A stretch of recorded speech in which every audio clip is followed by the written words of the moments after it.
جمعية الدعوة والإرشاد وتوعية الجاليات بمحافظة بدر সালাতু তওবা সম্পর্কে প্রশ্ন করেছেন, তওবার নামাজ কিভাবে আদায় করব, কখন আদায় করব, কি সূরা দিয়ে পড়ব এবং কিভাবে আদায় করব।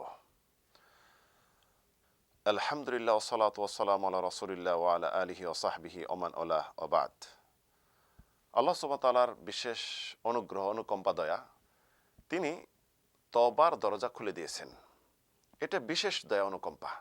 একজন মুসলিম শয়তানের কুমন্ত্রণায় পড়ে পাপ করতেই পারে, পাপ করে ফেলতে পারে, পাপে জড়িত হয়ে যেতে পারে।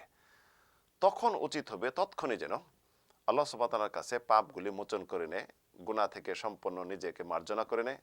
পাপ থেকে মুক্ত হওয়ার জন্য এই তওবার দরজা আল্লাহ রাব্বুল আলামিন খুলে দিয়েছেন। শুধু তওবার দরজা খুলেননি, তওবার জন্য আহ্বান করতেছেন যে বান্দা, তোমরা আমার দিকে তওবা করো, আমার দিকে ফিরে আসো, পাপ থেকে তোমরা মার্জনা কামনা করো। একজন মুসলিম যখন পাপ করবে তৎক্ষণই উচিত হবে তার পাপগুলি মোচন করে নেওয়া তওবার দ্বারা। এই তওবার দ্বারা যে আল্লাহর কাছে মোচন করে নিবে, শ্রেষ্ঠ উপায়, শ্রেষ্ঠ মাধ্যম যেটি অবলম্বন করবে সেটি হলো শ্রেষ্ঠ কাজ সালাত, নামাজ। এই ভিত্তিতে একজন মুসলিম 2 রাকাত সালাত আদায় করবে।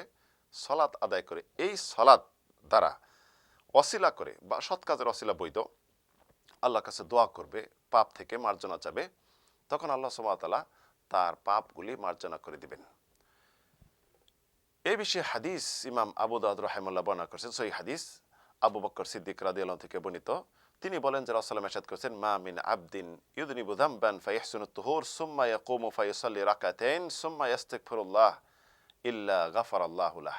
কোন মুসলিম যদি কোনো পাপে জড়িত হয়ে যায়, তৎক্ষণে যদি সুন্দরভাবে পরিষ্কার পরিচ্ছন্ন ওযু করে পবিত্রতা অর্জন করে সালাত আদায় করে পরবর্তী আল্লাহর কাছে ক্ষমা চায়, আল্লাহ ক্ষমা করে দিবেন। এমনিভাবে ইমাম আহমদ হাদিস বর্ণনা করেছেন, আবু দাউদ থেকে বর্ণিত হাদিস। তিনি বলেন, রাসূলুল্লাহ ইরশাদ করেছেন, মান তাওয়াদ্দা ফাহসানাল উযু সুম্মা কামা ফাসাল্লা রাকাতাইন। যদি কেউ সুন্দরভাবে ওযু করলো, পরবর্তী 2 রাকাত সালাত আদায় করলো, সুন্দরভাবে সালাত আদায় করলো, ফায়াহসুনু ফিহা যিকর ওয়াল খুশু, সুন্দরভাবে খুশু খুজু নমনীয় হয়ে জিকির সুন্দর করে সালাত আদায় করলো, সুম্মা আস্তাগফিরুল্লাহ আযজা ওয়া জাল ইল্লা গাফারাল্লাহু লাহ, এবং আল্লাহ রাব্বুল আলামিনের কাছে ক্ষমা চাইলে আল্লাহ রাব্বুল আলামিন ক্ষমা করে দিবেন। তো এই বিষয়ে স্পষ্ট যেটা শরীয়তসম্মত তওবার সালাত সাব্যস্ত রয়েছে। 2 রাকাত সালাত আপনি আদায় করবেন, আদায় করার পর আল্লাহর কাছে ক্ষমা প্রার্থী হবেন। আল্লাহ সুবহানাহু ওয়া তাআলা ক্ষমা করে দিবেন যদি কোনো এর মাঝে প্রতিবন্ধকতা না থাকে। তওবা কবুল না হওয়ার প্রতিবন্ধকতার মাঝে প্রথম হলো যদি আপনার রূহ কণ্ঠনের মধ্যে পৌঁছে যায়, এখন আপনার রূহ বের হয়ে যাবে। এই অবস্থায় আল্লাহ রাব্বুল আলামিন আপনার তওবা কবুল করবেন না। রাসূল মেসেজ করেছেন, ইন্নাল্লাহা ইয়াকবালু তাওবাতাল আবদি মা লাম ইউগারগির। আল্লাহ রাব্বুল আলামিন বান্দাদের তওবা কবুল করবেন যেই পর্যন্ত তার রূহ কণ্ঠনের মধ্যে না পৌঁছবে। দ্বিতীয় হলো কিয়ামতের পূর্ব মুহূর্তে, এখন পূর্ব দিক থেকে সূর্য উদিত হয়, পশ্চিম দিকে অস্ত যায়। আর কিয়ামতের পূর্বে কি পশ্চিম দিক থেকে দেখা যাবে যে সূর্য উদিত হবে। এই অবস্থা যখন হয়ে যাবে তখন আল্লাহ তওবা কবুল করবে না। রাসূল মেসেজ করেছেন, মান তাবা ক্বাবলা আন তাতলু আশ-শামসা মিন মাগরিহা তাবাল্লাহু আলাইহি। পশ্চিম দিক থেকে সূর্য ওঠার পূর্বে যদি কেউ তওবা করে আল্লাহ রাব্বুল আলামিন তওবা কবুল করবেন। তাই স্পষ্ট যেটা, সালাতুত তওবা 2 রাকাত সালাত আপনি আদায় করবেন যে কোনো পাপে জড়িত হয়ে গেলে তৎক্ষণে। এটা যে কোনো সময় আদায় করতে পারেন, এটা নির্দিষ্ট কোনো সূরা দিয়ে আদায় করা নেই এবং নিষিদ্ধ কোনো সময় নেই। যে কোনো সূরা দিয়ে যে কোনো সময় আদায় করে সুন্দরভাবে পবিত্রতা অর্জন করে আল্লাহর কাছে দোয়া করবেন, আল্লাহ সুবহানাহু ওয়া তাআলা ক্ষমা করে দিবেন। এটা হলো 2 রাকাত তওবার সালাত।